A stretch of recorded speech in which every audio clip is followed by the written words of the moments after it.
ജനങ്ങളുടെ ക്ഷേമം, നാടിന്റെ വികസനം. ഇതാണ് എല്ലാ തെരഞ്ഞെടുപ്പിലും ചർച്ച ചെയ്യേണ്ടത്. അതുകൊണ്ടേ നാടിനും ജനങ്ങൾക്കും ഗുണമുള്ളൂ. എന്നാൽ പ്രതിപക്ഷ നേതാവ്, കോൺഗ്രസിലെ ഏതെങ്കിലും പ്രമുഖനായ നേതാവ് ഈ തെരഞ്ഞെടുപ്പ് കാലത്ത് എവിടെയെങ്കിലും നാടിന്റെ വികസനത്തെക്കുറിച്ചോ ജനങ്ങളുടെ ക്ഷേമത്തെക്കുറിച്ചോ ഒരു വാക്ക്, ഒരക്ഷരം പറയുന്നത് നിങ്ങൾ ആരെങ്കിലും കേട്ടിട്ടുണ്ടോ? ഇല്ല. ഒരേ ഒരു കാര്യം, ശബരിമല, സ്വർണ്ണപ്പാളി, ഇത് മാത്രമല്ലേ പറഞ്ഞത്. അത് പറയുന്നതിന് വിരോധമൊന്നുമില്ല. പക്ഷേ ഒരു വിഭാഗം മാധ്യമങ്ങളെ കൂടി കൂട്ടുപിടിച്ച് പച്ചക്കള്ളം തെറ്റിദ്ധാരണാജനകമായി വിശ്വാസികളെ വൈകാരികമായി ചൂഷണം ചെയ്ത് ഒരു തെറ്റായ പ്രതീതി പരത്താൻ ശ്രമിച്ചു. ഇടതുപക്ഷം എന്തോ ശബരിമലയിൽ പോയി കൊള്ള നടത്തുകയാണ് എന്ന്, അല്ലേ? അങ്ങനെയായിരുന്നു പ്രചരണം. പണ്ട് നായനാർ മുഖ്യമന്ത്രിയായിരിക്കുമ്പോഴാണ് ഏറ്റുമാനൂർ ക്ഷേത്രത്തിൽ തിരുവാഭരണം മോഷണം പോയി. എന്താ സംഭവിച്ചത്?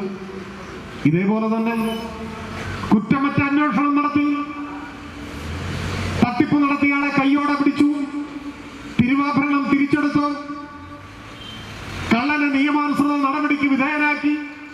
പിടിച്ചപ്പോ കള്ളൻ INTUC-യുടെ നേതാവ് സ്റ്റീഫനായിരുന്നു. അത് വേറെ കാര്യം. ഇടതുപക്ഷമാണ് അധികാരത്തിലെങ്കിൽ ഭക്തർക്ക് സത്യത്തിൽ ആശ്വസിക്കാം. എവിടെ ഏത് തട്ടിപ്പ് നടന്നാലും പിടിക്കും. അതിൽ രാഷ്ട്രീയം നോക്കില്ല, അതിൽ മുഖം നോക്കില്ല. ഇപ്പൊ അറസ്റ്റ് ചെയ്യപ്പെട്ടവരിൽ 2 പേർ CPM-കാരാണ്. അതാണ് പ്രചരണം. 4 ആള് കോൺഗ്രസ് ആണ്. അതും ഉണ്ടെന്നില്ല. അതൊരു മാധ്യമവും പറയില്ല. കേരളത്തിലെ മുൻ മന്ത്രി, കോൺഗ്രസിന്റെ നേതാവ് VS ശിവകുമാറിന്റെ സഹോദരൻ ഇപ്പൊ പെൻഷൻ വാങ്ങാതെ വീട്ടിലിരിക്കുകയാണ്.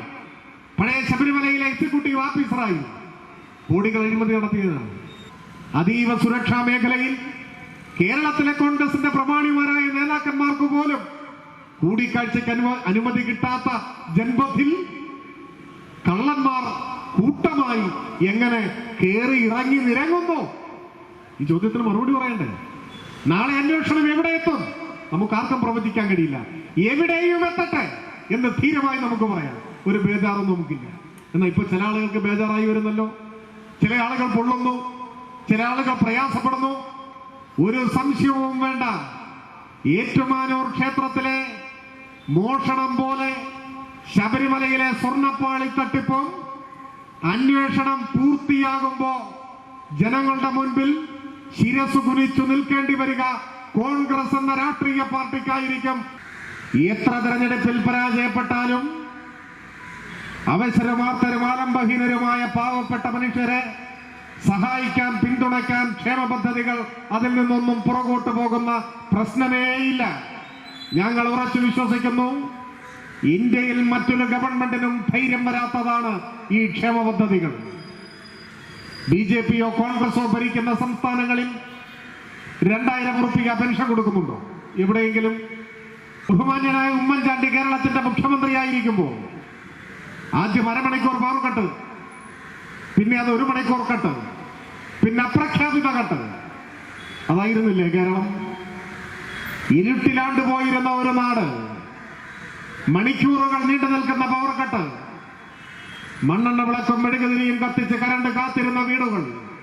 ഇന്നങ്ങനെ ഒരു സാഹചര്യം ഉണ്ടോ? ഇത് തെറ്റായൊരു കാര്യമാണ്. ഇത് കേരളത്തിലുണ്ടായൊരു മാറ്റമല്ലേ? നമ്മുടെ ആശുപത്രികൾ, നമ്മുടെ പള്ളിക്കൂടങ്ങൾ, നാടാകെ മാറി. പല സൂചികകളിലും ലോകോത്തര നിലവാരത്തിലേക്ക് കേരളം കുതിച്ചു. എന്നിട്ടും തെരഞ്ഞെടുപ്പിൽ തോറ്റത് എന്താണ് സഖാവേ എന്ന് ചോദിച്ചു. അങ്ങനെയാണ് തിരഞ്ഞെടുപ്പ്, സമരം, യുദ്ധം, ഇതിലൊക്കെ എല്ലായ്പ്പോഴും സത്യം മാത്രം ജയിക്കും എന്നാരും കരുതണ്ട. 65% വോട്ട് നേടി ജയിച്ച നേതാവിന്റെ പേരാണ് ബെനിറ്റോ മുസോളിനി. ഇറ്റലിയിൽ ഫാസിസ്റ്റുകൾ അധികാരം പിടിച്ചത് ബലപ്രയോഗത്തിലൂടെയല്ല, തെരഞ്ഞെടുപ്പിലൂടെ. അങ്ങനെയാണ് ജയിച്ചത്. ഒരു ദശാബ്ദം തികയുന്നതിന് മുൻപ് ജർമ്മൻ ഫെഡറൽ ഇലക്ഷനിൽ സാക്ഷാൽ ഹിറ്റ്ലറുടെ നാസി പാർട്ടി തിരഞ്ഞെടുപ്പിൽ വോട്ട് നേടി ജയിച്ച പാർട്ടിയാണ്. തന്റെ കൊട്ടാരത്തിന്റെ മട്ടുപ്പാവിൽ ചുറ്റികയും അരിവാളും ആലേഖനം ചെയ്ത ചെമ്പതാക റേഷൻ റെഡ് ഗാർഡുകൾ ഉയർത്തുന്ന കാഴ്ച കണ്ട് ഇനി ഒരിക്കലും പിടിച്ചു നിൽക്കാനാവില്ലെന്ന് ബോധ്യമായപ്പോഴാണ് കാമുകിയെയും വളർത്തുനായെയും കൊന്ന ശേഷം ഹിറ്റ്ലർ ജീവനൊടുക്കിയത്. തിരഞ്ഞെടുപ്പിൽ ജയിച്ച മുസോളിനിയുടെ ജയം ശരിയുടെ ജയമായിരുന്നോ? അല്ല, ആത്യന്തികമായ വിജയത്തിലേക്ക് ശരിയുടെ, സത്യത്തിന്റെ, നീതിയുടെ നിലപാടുകൾ കടന്നു വരും എന്നതിനും ചരിത്രം സാക്ഷിയാണ്. 65% വോട്ട് നേടി വിജയിച്ച മുസോളിനിയെ 1945 ഏപ്രിൽ മാസം 28-ാം തീയതി വോട്ട് ചെയ്ത ജനം അടിച്ചു കൊന്നു കെട്ടിത്തൂക്കി എന്നതാണ് ചരിത്രം. ഇറ്റലിയിൽ മിലാനിലെ നഗര ചത്തുരത്തിൽ മുസോളിനിയുടെ മൃതദേഹം കെട്ടിത്തൂക്കി. സ്പാർട്ടക്കസ് തൂക്കിലേറ്റപ്പെട്ടിട്ടുണ്ടാവാം, പക്ഷേ ലോകത്തിൽ ഇന്ന് അടിമത്തമില്ല. അതാണ് പ്രത്യേകത. UDF 100 സീറ്റ് നേടി. ഇനി ഒരിക്കലും ഇടതുപക്ഷം കേരളത്തിൽ തിരികെ വരില്ല എന്നൊക്കെ മനക്കോട്ട കെട്ടിയവരുണ്ട്. എന്നാൽ 2001 അസംബ്ലി തെരഞ്ഞെടുപ്പ് കഴിഞ്ഞ് 3 വർഷം തികയുന്നതിന് മുൻപാണ് 2004 പാർലമെന്റ് തെരഞ്ഞെടുപ്പ് വരുന്നു. ആ തെരഞ്ഞെടുപ്പിൽ കോൺഗ്രസിന് കിട്ടിയ സീറ്റിന്റെ എണ്ണം 0. ഈ തദ്ദേശ തെരഞ്ഞെടുപ്പിലെ വിജയത്തിന്റെ മാത്രം ബലത്തിൽ പിടിച്ചു നിൽക്കാനാവില്ല എന്ന് മറ്റാരുമല്ല, 50 കോടി കൊടുത്തു കൊണ്ടുവന്ന കനകോലു തന്നെ കോൺഗ്രസിന്റെ നേതാക്കന്മാരോട് പറഞ്ഞതായിട്ടാണ് പത്രദ്വാര നമുക്ക് മനസ്സിലാക്കാൻ പറ്റുന്നത്. കനകോലു തന്നെ പറഞ്ഞു അത്രേ. ഗോവയിലെ കോൺഗ്രസ് പൂർണ്ണമായി BJP, ത്രിപുരയിലെ കോൺഗ്രസ് പൂർണ്ണമായി BJP ആയി. ഇന്നിപ്പോ വരുന്ന വാർത്ത ബീഹാറിലെ കോൺഗ്രസ് പൂർണ്ണമായി BJP ആയി. ഇതാണ് കോൺഗ്രസ്, ഇതാണ് BJP. കേരളത്തിൽ കോൺഗ്രസിന്റെ നേതാവ് KPCCയുടെ പ്രസിഡന്റായിരുന്ന കണ്ണൂരിലെ പാർലമെന്റ് അംഗം കെ സുധാകരൻ മൈക്ക് വെച്ച് പ്രസംഗിച്ചത് എന്താണ്? പരസ്യമായി RSSന്റെ ശാഖയ്ക്ക് ഞങ്ങൾ കാവൽ നിന്നിട്ടുണ്ട് എന്ന് പറഞ്ഞയാളാണ് കെ സുധാകരൻ. ഇത് മതനിരപേക്ഷവാദികളായ കോൺഗ്രസ് പ്രവർത്തകരെ സംബന്ധിച്ചിടത്തോളം ആവേശം കൊള്ളിക്കുന്ന കാര്യമാണോ? എവിടെ എത്തി കോൺഗ്രസ്? ഇപ്പോഴത്തെ പ്രതിപക്ഷ നേതാവ് അതേസമയം RSSന്റെ ആചാര്യനായിരുന്ന ഇന്ത്യ കണ്ട എക്കാലത്തെയും വലിയ വർഗീയവാദി MS കോൾവൾക്കറിന്റെ ജന്മശതാബ്ദി ആഘോഷം നിലവിളക്ക് കൊളുത്തി ഉദ്ഘാടനം ചെയ്ത് RSSനെയും അതിന്റെ ആചാര്യനെയും കുറിച്ച് വാഴ്ത്തുപാട്ട് ചമയ്ക്കുന്നു കേരളത്തിലെ കോൺഗ്രസ് എന്ന രാഷ്ട്രീയ പ്രസ്ഥാനം BJPയുടെ ഒരു ഉപഷാപ്പായി മാറിക്കൊണ്ടിരിക്കുന്ന ഒരു ഘട്ടത്തിലാണ് നമ്മളിപ്പോൾ എത്തി നിൽക്കുന്നത്. അതിന്റെ കേരളത്തിലെ ഏറ്റവും പ്രകടമായ ഒരു ഉദാഹരണമാണ് ഈ മറ്റത്തൂരിന്റെ മണ്ണിലുണ്ടായത്. ഒരു തിരഞ്ഞെടുപ്പ് നടന്നാൽ ആ തിരഞ്ഞെടുപ്പിൽ ആ നാട്ടിലെ ജനങ്ങൾ ആർക്കാണോ വോട്ട് രേഖപ്പെടുത്തിയത് അവർക്ക് ഭരിക്കാൻ, ഭരണസമിതിക്ക് നേതൃത്വം കൊടുക്കാൻ അവസരം കൊടുക്കുക എന്നതാണ് ജനാധിപത്യ മര്യാദ. 24-ൽ 4 അംഗങ്ങളുള്ള BJPയാണ് 8 പേരുള്ള കോൺഗ്രസുമായി ചേർന്ന് 10 പേരുള്ള ഇടതുപക്ഷത്തെ പരാജയപ്പെടുത്തുന്നു. ഇതാണ് ജനാധിപത്യത്തിന്റെ ഹിംസ. ഇതാണ് ജനഹിതത്തെ അട്ടിമറിക്കൽ. കേവലം ഒരു പഞ്ചായത്തിൽ അധികാരം ലഭിക്കുന്നതിന് വേണ്ടി രാജ്യത്തെ അപകടത്തിലേക്ക് നയിക്കുന്ന കൊടിയ വർഗീയവാദികളുമായി അവിശുദ്ധ ബാന്ധവത്തിലേർപ്പെട്ട ഇവിടുത്തെ കോൺഗ്രസും BJPയും ഒരു കാര്യം ഓർത്തോളണം. 2025 ഡിസംബറിൽ കേരളത്തിന്റെ രാഷ്ട്രീയം അവസാനിച്ചു പോകും എന്ന് കരുതരുത്. ഈ വഞ്ചനയ്ക്കെതിരെ, കൊടിയ വഞ്ചനയ്ക്കെതിരെ, ജനാധിപത്യത്തെ കശാപ്പ് ചെയ്ത കേരളത്തിന്റെ രാഷ്ട്രീയ ഭൂപടത്തിൽ മറ്റത്തൂരിലെ വഞ്ചനയുടെ നാടായി അടയാളപ്പെടുത്തിയ നിങ്ങളുടെ നെറികേടിനെതിരെ ഈ നാട് ഏക സ്വരത്തിൽ രംഗത്ത് വരും. നിങ്ങളുടെ രാഷ്ട്രീയ യാത്രയുടെ അന്ത്യമായിരിക്കും ഈ കഴിഞ്ഞ തദ്ദേശ തെരഞ്ഞെടുപ്പ് എന്ന കാര്യത്തിൽ നിങ്ങൾ സംശയിക്കേണ്ട. ഭാവി അത് തെളിയിക്കുക തന്നെ ചെയ്യും. ഇവിടുത്തെ ഭൂമിയെല്ലാം ജന്മിമാരുടെ കയ്യിലായിരുന്നില്ലേ? ജന്മിമാരല്ലാത്തവർക്ക് ഭൂമി ഉണ്ടായിരുന്നു. എങ്ങനെയാണ് മാറിയത്? 57-ലെ ഗവൺമെന്റിന്റെ ചരിത്ര പ്രസിദ്ധമായ നിയമനിർമ്മാണങ്ങൾ, ഭരണപരിഷ്കാരങ്ങൾ, കുടിയൊഴിപ്പിക്കൽ നിരോധന നിയമം, സാമൂഹ്യ പുരോഗതിക്ക് ആക്കം കൂട്ടിയ വിദ്യാഭ്യാസ ബില്ല്, ഇതിൽ നിന്നെല്ലാമല്ലേ കേരളം വളർന്നു വന്നത്? നമ്മുടെ ലക്ഷ്യം ഒന്നായ സ്ഥിതിക്ക് നമ്മൾ രണ്ടായി മത്സരിക്കേണ്ട കാര്യമുണ്ടോ? ഇതാണ് ചോദ്യം. ദീനദയാൽ ഉപാധ്യായ കോൺഗ്രസിന്റെ ആ ചോദ്യം സ്വീകരിച്ചു. പട്ടാമ്പിയിൽ പ്രഖ്യാപിച്ച സ്ഥാനാർത്ഥി മാധവൻ നായരെ പിൻവലിച്ചു. കോൺഗ്രസിന്റെ സ്ഥാനാർത്ഥി A. രാഘവൻ നായർ ജനസംഘത്തിന്റെയും കോൺഗ്രസിന്റെയും സംയുക്ത സ്ഥാനാർത്ഥിയായി സംയുക്തമായി പട്ടാമ്പിയിൽ അവർ പരാജയപ്പെടുത്താൻ ശ്രമിച്ച ഇടതുപക്ഷത്തിന്റെ സ്ഥാനാർത്ഥിയുടെ പേര് EMS നമ്പൂതിരിപ്പാട് എന്നായിരുന്നു. തരാതരം പോലെ കേരളത്തിലെ തിരഞ്ഞെടുപ്പിൽ പരസ്യമായി മിക്കപ്പോഴും രഹസ്യമായി BJPയുമായി RSSുമായി കൈകോർത്താണ് കേരളത്തിലെ കോൺഗ്രസ് തിരഞ്ഞെടുപ്പിനെ നേരിട്ടിട്ടുള്ളത്. പരസ്യമായ ഘട്ടങ്ങളിലെല്ലാം അതിനെ പരാജയപ്പെടുത്താൻ കേരളത്തിലെ മതനിരപേക്ഷവാദികളായ മനുഷ്യർ മുന്നോട്ട് വന്നു എന്നത് വസ്തുതയാണ്. ശരീരത്തിൽ നിന്നും ഹൃദയം പറിച്ചെടുത്ത് മറ്റൊരു മനുഷ്യന്റെ നെഞ്ചിൻ കൂട്ടിൽ വെച്ച് പിടിപ്പിക്കുക, ഹൃദയമാറ്റ ശസ്ത്രക്രിയ, അത് ഹൃദയം മാറ്റിവെക്കൽ ശസ്ത്രക്രിയ ഒരു ജില്ലാ ആശുപത്രിയിൽ വിജയകരമായി നടന്നു. ഇന്ത്യയിൽ ആദ്യമായാണ് നമ്മുടെ എറണാകുളം ജില്ലാ ആശുപത്രി. കേരളത്തിലെ ഡിസ്ട്രിക്ട് ആശുപത്രികൾ പോലും ഹൃദയം മാറ്റിവെക്കൽ ശസ്ത്രക്രിയയുടെ കേന്ദ്രങ്ങളായി മാറുന്നു. ലോകോത്തര നിലവാരത്തിലേക്ക് കേരളത്തിന്റെ ആരോഗ്യ മേഖല എത്തിയ ഇനി ഏതെല്ലാം തിരഞ്ഞെടുപ്പുകളിൽ തോറ്റാലും നാടിനെ തകർക്കാൻ തന്ത്രങ്ങൾ ആവിഷ്കരിക്കുന്ന വർഗീയവാദികളുമായി ഒരു നീക്കുപോക്കിനും ഞങ്ങളില്ല. അത് ഭൂരിപക്ഷ വർഗീയതയായാലും ന്യൂനപക്ഷ വർഗീയതയായാലും. ഇന്നോളം ഈ മണ്ണിൽ അവതരിച്ചിട്ടുള്ള വർഗീയതകൾ, ഒരുപക്ഷെ നാളെ പിറക്കാനിരിക്കുന്ന പുതിയ വർഗീയതകൾ ഏത് രൂപഭാവങ്ങളിൽ വന്നാലും വർഗീയവാദികളുമായി സന്ധിയില്ല. ഈ നാടിന്റെ മതനിരപേക്ഷ ജനാധിപത്യ മൂല്യങ്ങളെ മുറുകെ പിടിച്ചുകൊണ്ട് ഇടതുപക്ഷം മുന്നോട്ട് പോകും. അത് ഇന്നല്ലെങ്കിൽ നാളെ ഈ നാടിന്റെ മുഴുവൻ അംഗീകാരം നേടി കരുത്താർജിക്കുമെന്ന കാര്യത്തിൽ ഞങ്ങൾക്കൊരു സംശയവുമില്ല. പ്രിയപ്പെട്ട സഹോദരി സഹോദരന്മാരെ, സുഹൃത്തുക്കൾ, തദ്ദേശ സ്വയംഭരണ സ്ഥാപനങ്ങളിലേക്ക് നടന്ന തെരഞ്ഞെടുപ്പിൽ സാമാന്യേന ഒരു പരാജയം നേരിട്ടതിന് ശേഷമാണ് സംസ്ഥാനത്താകെ അത്തരമൊരു തെരഞ്ഞെടുപ്പ് റിസൾട്ട് വന്നതിന് ശേഷമാണ് ഇവിടെ കോടാലിയിൽ ഇടതുപക്ഷ ജനാധിപത്യ മുന്നണിയുടെ നേതൃത്വത്തിൽ ഒരു ജനാധിപത്യ സംരക്ഷണ സദസ്സ് സംഘടിപ്പിക്കപ്പെടുന്നത്. തെരഞ്ഞെടുപ്പിലെ ജയപരാജയങ്ങളെ രാഷ്ട്രീയ പ്രവർത്തനത്തിന്റെ ഭാഗമായി ഒരു അനുഭവം എന്ന പോലെ, ഒരു പാഠപുസ്തകം എന്ന പോലെ സ്വീകരിക്കുന്ന പ്രസ്ഥാനമാണ് ഇടതുപക്ഷ ജനാധിപത്യ മുന്നണി. തെരഞ്ഞെടുപ്പിൽ എത്രയോ തവണ പരാജയപ്പെടുകയും വിജയിക്കുകയും ചെയ്ത അനുഭവം കേരളത്തിലെ ഇടതുപക്ഷ പ്രസ്ഥാനത്തിനുണ്ട്.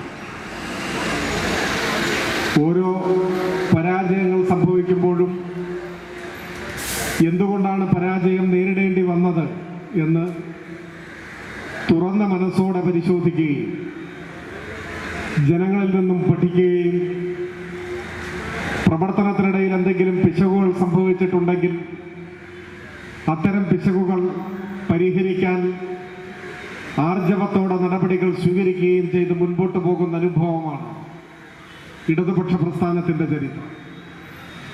തെരഞ്ഞെടുപ്പുകളിൽ വിജയിക്കുമ്പോഴും ഒരു വിജയം പകർന്നു നൽകുന്ന ആഹ്ലാദത്തിൽ ആറാടി ഉത്തരവാദിത്വങ്ങൾ വിസ്മരിക്കുന്ന നിലയല്ല ഇടതുപക്ഷം സ്വീകരിച്ചിട്ടുള്ളത്. വിജയത്തിലൂടെ രാഷ്ട്രീയാധികാരം കൈവരുമ്പോൾ ഏറ്റവും സാധാരണക്കാരായ മനുഷ്യർക്ക് ആശ്വാസമേകുന്ന നടപടികൾക്കായി അധികാരം വിനിയോഗിക്കുക, പരാജയം സംഭവിക്കുമ്പോൾ പരാജയ കാരണങ്ങൾ പരിശോധിച്ച് ജനങ്ങളെ വിശ്വാസത്തിലെടുത്ത് കൂടുതൽ വാശിയോടെ പ്രവർത്തിച്ച് മുന്നോട്ട് പോവുക, ഇതാണ് ഇടതുപക്ഷത്തിന്റെ ശൈലി. അതുകൊണ്ട് കേവലമായ തെരഞ്ഞെടുപ്പ് വിജയപരാജയങ്ങളുമായി ഈ യോഗത്തിന് ഒരു ബന്ധവുമില്ല. മറ്റത്തൂർ ഗ്രാമപഞ്ചായത്തിൽ ഭരണസമിതിക്ക് നേതൃത്വം കൊടുക്കാൻ ഇടതുപക്ഷത്തിന് കഴിഞ്ഞില്ല എന്നതല്ല ഇവിടുത്തെ പ്രശ്നം. കേരളത്തിൽ എത്രയോ ഗ്രാമപഞ്ചായത്തുകളിൽ, മറ്റ് തദ്ദേശ സ്ഥാപനങ്ങളിൽ ഇടതുപക്ഷ നേതൃത്വത്തിലുള്ള ഭരണസമിതി അല്ലല്ലോ ഇപ്പോൾ തെരഞ്ഞെടുക്കപ്പെട്ടിട്ടുള്ളത്. പിന്നെ എന്താണ് ഇവിടെ സ്വാഗത പ്രസംഗത്തിൽ വിശദീകരിക്കുകയുണ്ടായി. ഞാനതിലേക്ക് വരാം. തിരഞ്ഞെടുപ്പിൽ പരാജയം സംഭവിച്ചു എന്നതുകൊണ്ട് ഇടതുപക്ഷം ഉയർത്തിപ്പിടിച്ച ഏതെങ്കിലും ശരിയായ ഒരു നിലപാട് മാറ്റും എന്നാരും പ്രതീക്ഷിക്കുകയും വേണ്ട. പിശകുകൾ സംഭവിച്ചിട്ടുണ്ടെങ്കിൽ തിരുത്തുമെന്ന് പറയുന്ന ആർജവത്തോടെ കേവലം തിരഞ്ഞെടുപ്പ് വിജയത്തെ മാത്രം ലാക്കാക്കിക്കൊണ്ട് ശരിയായ രാഷ്ട്രീയ നിലപാടുകളെ ഉപേക്ഷിക്കുകയുമില്ല. വർത്തമാനകാല കേരളത്തിലെ സാഹചര്യങ്ങൾ ശരിയായി മനസ്സിലാക്കുന്ന ഏതൊരാൾക്കും നിസ്സംശയം തിരിച്ചറിയാനാവും ഈ തദ്ദേശ തെരഞ്ഞെടുപ്പിലെ ഇടതുപക്ഷത്തിന്റെ പരാജയം അനർഹമായ ഒരു പരാജയമാണ്. എന്തുകൊണ്ട്? കേരളത്തിന്റെ ചരിത്രത്തിൽ ഈ പിന്നിട്ട ഒരു ദശാബ്ദം 2016 മുതലുള്ള ഈ 10 കൊല്ലം സമസ്ത മേഖലകളിലും ചരിത്രം സൃഷ്ടിച്ച മുന്നേറ്റങ്ങളുടെ വളർച്ചയുടെ പുരോഗതിയുടെ അനുഭവഗാഥകൾ മാത്രമാണ് കേരളത്തിലുള്ളത്. എന്നിട്ടും എന്തുകൊണ്ടാണ് പരാജയപ്പെട്ടത്? അതാണ് പരിശോധിക്കപ്പെടേണ്ടത്. രാജ്യത്ത് മറ്റെവിടെയുമില്ലാത്ത വിധം 2000 രൂപ പ്രതിമാസ പെൻഷൻ കൊടുക്കുന്നു ഈ കേരളത്തിൽ. തെരഞ്ഞെടുപ്പിൽ പരാജയപ്പെട്ടു എന്നതുകൊണ്ട് നാളെ മുതൽ ഇനി ആ പെൻഷൻ വേണ്ട എന്ന് ഇടതുപക്ഷം തീരുമാനിക്കുമോ? ഇല്ല. എന്തുകൊണ്ടാണ്? വിജയപരാജയങ്ങൾ അവിടെ ബാധകമേയല്ല. എത്ര തെരഞ്ഞെടുപ്പിൽ പരാജയപ്പെട്ടാലും അവസരമാർത്തരും ആലംബഹീനരുമായ പാവപ്പെട്ട മനുഷ്യരെ സഹായിക്കാൻ, പിന്തുണയ്ക്കാൻ ക്ഷേമ പദ്ധതികൾ അതിൽ നിന്നൊന്നും പുറകോട്ട് പോകുന്ന പ്രശ്നമേയില്ല. ഞങ്ങൾ ഉറച്ചു വിശ്വസിക്കുന്നു, ഇന്ത്യയിൽ മറ്റൊരു ഗവൺമെന്റിനും ധൈര്യം വരാത്തതാണ് ഈ ക്ഷേമ പദ്ധതികൾ. BJPയോ കോൺഗ്രസോ ഭരിക്കുന്ന സംസ്ഥാനങ്ങളിൽ 2000 രൂപ പെൻഷൻ കൊടുക്കുന്നുണ്ടോ? എവിടെയെങ്കിലും? എവിടെയുമില്ല. ഈ രാജ്യത്ത് കേരളത്തിൽ മാത്രമാണ്. അതൊരു ശരിയായ നിലപാടാണ്. ഏത് പരാജയത്തിനു ശേഷവും ആ നിലപാട് തന്നെയാണ് ഇടതുപക്ഷത്തിനുള്ളത്. വീട്ടമ്മമാർക്ക് സ്ത്രീ സുരക്ഷാ പെൻഷൻ പദ്ധതി 33 ലക്ഷത്തോളം വീട്ടമ്മമാർക്ക് അതിന്റെ ഗുണം ലഭിക്കും എന്നാണ് കണക്കാക്കപ്പെടുന്നത്. അതൊരു ശരിയായ നടപടിയല്ലേ? തിരഞ്ഞെടുപ്പിൽ പരാജയപ്പെട്ടു എന്നതുകൊണ്ട് ആ പദ്ധതി ഇനി വേണ്ട എന്ന് വെക്കുമോ? ഇല്ല. അഭ്യസ്തവിദ്യരായ യുവതി യുവാക്കൾ തൊഴിൽ കണ്ടെത്തുന്നതുവരെ അവർക്ക് പ്രതിമാസ സ്റ്റൈപ്പൻഡ് കൊടുക്കാൻ തീരുമാനിക്കുന്നു. ഇതെല്ലാം ചരിത്രം സൃഷ്ടിച്ച മഹത്തായ തീരുമാനങ്ങളാണ് എന്ന നിലപാട് തന്നെയാണ് ഇടതുപക്ഷത്തിനുള്ളത്. ഇടതുപക്ഷത്തിനല്ലാതെ മറ്റാർക്കും സ്വപ്നം കാണാൻ പോലും ആവാത്ത ഇത്തരം ജനപക്ഷ നിലപാടുകൾ, ജനക്ഷേമ പദ്ധതികൾ, അതുമായി മുൻപോട്ട് പോകും. ഏതെങ്കിലും ഒരു തെരഞ്ഞെടുപ്പിലെ പരാജയം ഇത്തരം വിപ്ലവകരമായ പദ്ധതികളിൽ നിന്ന് ഇടതുപക്ഷത്തെ പുറകോട്ട് നയിക്കില്ല. അക്കാര്യത്തിൽ ഒരു സംശയവും. വികസന പ്രവർത്തനങ്ങൾ എത്ര എണ്ണി പറഞ്ഞാൽ അവസാനിക്കുമോ? ഇപ്പൊ ഈ കോടാലിയങ്ങാടിയിൽ വൈദ്യുത ദീപങ്ങൾ നോക്കിയാൽ കാണാൻ എമ്പാടും കത്തി നിൽക്കുകയാണ്. കച്ചവട സ്ഥാപനങ്ങളിൽ, കെട്ടിടങ്ങളിൽ പവർ കട്ടും ലോഡ് ഷെഡിങ്ങും ഇല്ലാത്ത നാടായി നമ്മുടെ കേരളം മാറി. എങ്ങനെയാണ് മാറിയത്? ബഹുമാന്യനായ ഉമ്മൻചാണ്ടി കേരളത്തിന്റെ മുഖ്യമന്ത്രിയായിരിക്കുമ്പോൾ ആദ്യം അരമണിക്കൂർ പവർ കട്ട്, പിന്നെ അത് 1 മണിക്കൂർ കട്ട്, പിന്നെ അപ്രഖ്യാപിത കട്ട്. അതായിരുന്നില്ലേ കേരളം? ഇരുട്ടിലാണ്ട് പോയിരുന്ന ഒരു നാട്, മണിക്കൂറുകൾ നീണ്ടു നിൽക്കുന്ന പവർ കട്ട്, മണ്ണെണ്ണ വിളക്കും മെഴുകുതിരിയും കത്തിച്ച് കരണ്ട് കാത്തിരുന്ന വീടുകൾ. ഇന്നങ്ങനെ ഒരു സാഹചര്യം ഉണ്ടോ? ഇത് തെറ്റായൊരു കാര്യമാണ്. ഇത് കേരളത്തിലുണ്ടായൊരു മാറ്റമല്ലേ? പവർ കട്ടിന്റെ ഇരുണ്ട കാലത്തേക്ക് മടങ്ങിപ്പോകണം എന്നാണോ ഈ തിരഞ്ഞെടുപ്പ് വിധിയിലൂടെ ജനങ്ങൾ ആഗ്രഹിച്ചത്? അങ്ങനെയല്ല എന്നുറപ്പാണ്. പവർ കട്ടിന്റെയും ലോഡ് ഷെഡിങ്ങിന്റെയും മാത്രം കാര്യമല്ല, കേരളത്തിന്റെ മുഖച്ഛായ മാറ്റി എത്രയെത്ര ബൃഹത് പദ്ധതികൾ. ദേശീയപാത വികസനം 90% പൂർത്തിയായി. അസാധ്യം എന്ന് ഫയലിൽ എഴുതിയതായിരുന്നു ഉമ്മൻചാണ്ടിയുടെ ഭരണകാലത്ത്. ദേശീയപാത വികസനം അസാധ്യമാണ്. National highway authority of India ദേശീയപാത വികസനത്തിന് വേണ്ടി കേരളത്തിൽ തുറന്ന ഓഫീസ് അടച്ചുപൂട്ടി. അവർ ഡൽഹിയിലേക്ക് വണ്ടി കയറി. കേരളത്തിൽ ഇനി ഒരിക്കലും ദേശീയപാതാ വികസനം ഉണ്ടാവില്ല എന്നെല്ലാവരും ഉറപ്പിച്ചു. 2016 കേരളത്തിന്റെ മുഖ്യമന്ത്രിയായി പിണറായി സത്യപ്രതിജ്ഞ ചെയ്തപ്പോൾ അന്നത്തെ BJPയുടെ പ്രസിഡന്റ് ഫേസ്ബുക്കിൽ ഒരു പോസ്റ്റ് ഇട്ടു, ഈ മുഖ്യമന്ത്രിയെ ഞങ്ങൾ അംഗീകരിക്കാം, ദേശീയപാതാ വികസനവും ഗെയിൽ പൈപ്പ് ലൈനും യാഥാർത്ഥ്യമാക്കാൻ കഴിയുമെങ്കിൽ. അതായിരുന്നു പോസ്റ്റ്. ഇപ്പോഴും കാണാമത്. ഇതങ്ങനെ പറയാൻ കാരണം, രണ്ടും ഉമ്മൻചാണ്ടി മുഖ്യമന്ത്രിയായിരുന്ന ഘട്ടത്തിൽ അസാധ്യമെന്നും അപ്രായോഗികമെന്നും ഫയലിൽ എഴുതി അവസാനിപ്പിച്ച ഉപേക്ഷിച്ച പദ്ധതികളായിരുന്നു. BJPയുടെ സംസ്ഥാന പ്രസിഡന്റ് ഉറപ്പിച്ചു, ആര് വന്നാലും ഇത് രണ്ടും യാഥാർത്ഥ്യമാവില്ല, അതുകൊണ്ട് ധൈര്യമായി പറയാം. അതായിരുന്നു സ്ഥിതി. മരിച്ചുപോയ മനുഷ്യർക്ക് ജീവൻ നൽകാനാകുമോ എന്ന് ആരെങ്കിലും ചോദിച്ചാൽ ഈ 2026 മറുപടി ഇല്ല എന്ന് തന്നെയാണ്. ആധുനിക വൈദ്യശാസ്ത്രം ഇത്രമാത്രം പുരോഗമിച്ചിട്ടും മരിച്ചുപോയവർക്ക് ജീവൻ തിരികെ നൽകാൻ ഒരു വിദ്യ കണ്ടുപിടിച്ചിട്ടില്ല. എന്നാൽ മരിച്ചുപോയ പദ്ധതികൾക്ക് ജീവൻ നൽകാനാകുമോ എന്നാരെങ്കിലും ചോദിച്ചാൽ മരിച്ച് മണ്ണടിഞ്ഞ് മൺമറഞ്ഞു പോയ വികസന പദ്ധതികൾക്കും പുതുജീവൻ പകർന്നു നൽകിയ ജാലവിദ്യ യാഥാർത്ഥ്യമാക്കിയ നാടാണ് പിണറായിയുടെ കേരളമെന്ന് ആവേശത്തോടെ വിളിച്ചു പറയാൻ ഈ നാടിന് കഴിയും. ഒരു തെരഞ്ഞെടുപ്പിൽ തോറ്റു എന്ന് കരുതി ദേശീയപാതാ വികസനവും ഗെയിൽ പൈപ്പ് ലൈനും കൊച്ചി ഇടമൺ പവർ ഹൈവേയും വിഴിഞ്ഞം പോർട്ടും മലയോര ഹൈവേയും തീരദേശ ഹൈവേയും കേഫോണുമെല്ലാം ഉപേക്ഷിക്കണം എന്നാരെങ്കിലും പറയൂ? ആരും പറയില്ല. ഇതെല്ലാം ഈ നാടിന്റെ മുഖച്ഛായ മാറ്റിയ മഹാപദ്ധതികളാണ്. നമ്മുടെ ആശുപത്രികൾ, നമ്മുടെ പള്ളിക്കൂടങ്ങൾ, നാടാകെ മാറി. പല സൂചികകളിലും ലോകോത്തര നിലവാരത്തിലേക്ക് കേരളം കുതിച്ചു. എന്നിട്ടും തെരഞ്ഞെടുപ്പിൽ തോറ്റത് എന്താണ് സഖാവേ എന്ന് ചോദിക്കും. അങ്ങനെയാണ് തിരഞ്ഞെടുപ്പ്, സമരം, യുദ്ധം, ഇതിലൊക്കെ എല്ലായ്പ്പോഴും സത്യം മാത്രം ജയിക്കും എന്നാരും കരുതണ്ട. സത്യവും നീതിയും ശരിയും മാത്രം ജയിക്കുന്ന ഒരു ഏർപ്പാടല്ല തെരഞ്ഞെടുപ്പായാലും സമരമായാലും യുദ്ധമായാലും. പലപ്പോഴും തെരഞ്ഞെടുപ്പിൽ ചർച്ച ചെയ്യപ്പെടേണ്ട വിഷയങ്ങൾ തന്നെയാണോ ജനങ്ങൾക്കിടയിൽ ചർച്ചയായത് എന്ന ചോദ്യം ഉയർന്നു വരും. ചരിത്രത്തിൽ പലയിടത്തും പല ഉദാഹരണങ്ങൾ നമുക്ക് ചൂണ്ടിക്കാണിക്കാനാണ്. ഹോവാർഡ് ഫാസ്റ്റിന്റെ ഒരു നോവലുണ്ട്, സ്പാർട്ടക്കസ് എന്ന്. അടിമകളുടെ നായകനായിരുന്നു സ്പാർട്ടക്കസ്.